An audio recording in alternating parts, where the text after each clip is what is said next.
Bonjour à tous. Aujourd'hui, nous continuons notre lecture du catéchisme de l'Église catholique et nous en sommes rendus à la question numéro 72 du Compendium qui est: quelle était la condition originelle de l'homme selon le projet de Dieu? Eh bien, en créant l'homme et la femme, Dieu leur avait donné une participation spéciale à sa vie divine, dans la sainteté et la justice. Dans le projet de Dieu, l'homme n'aurait dû ni souffrir ni mourir.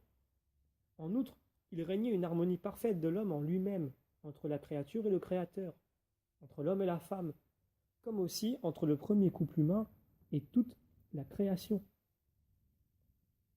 Alors, toujours pour étayer nos propos, nous prenons les paragraphes du catéchisme, en l'occurrence cette fois-ci les paragraphes 374 à 379, qui disent ceci. Le premier homme n'a pas seulement été créé bon, mais il a été constitué dans une amitié avec son Créateur et une harmonie avec lui-même et avec la création autour de lui, telles qu'elles ne seront dépassées que par la gloire de la nouvelle création dans le Christ. L'Église, en interprétant de manière authentique le symbolisme du langage biblique à la lumière du Nouveau Testament et de la tradition, enseigne que nos premiers parents, Adam et Ève, ont été constitués dans un état de sainteté et de justice originelle. Cette grâce de la sainteté originelle était une participation à la vie divine. Par le rayonnement de cette grâce, toutes les dimensions de la vie de l'homme étaient confortées.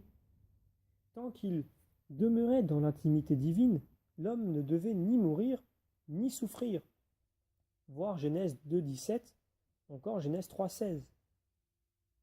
L'harmonie intérieure de la personne humaine, l'harmonie entre l'homme et la femme. Enfin, l'harmonie entre le premier couple et toute la création constituait l'état appelé justice originelle. La maîtrise du monde que Dieu avait accordée à l'homme dès le début se réalisait avant tout chez l'homme lui-même comme maîtrise de soi.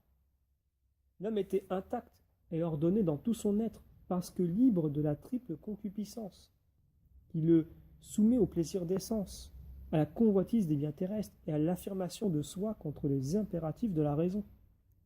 Voir notamment 1 Jean, chapitre 2, verset 16.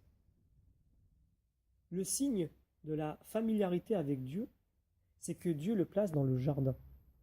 Il y vit pour cultiver le sol et le garder. Le travail n'est pas une peine, mais la collaboration de l'homme et de la femme avec Dieu dans le perfectionnement de la création visible. C'est toute cette harmonie de la justice originelle prévue pour l'homme par le dessein de Dieu qui sera perdue par le péché de nos premiers parents.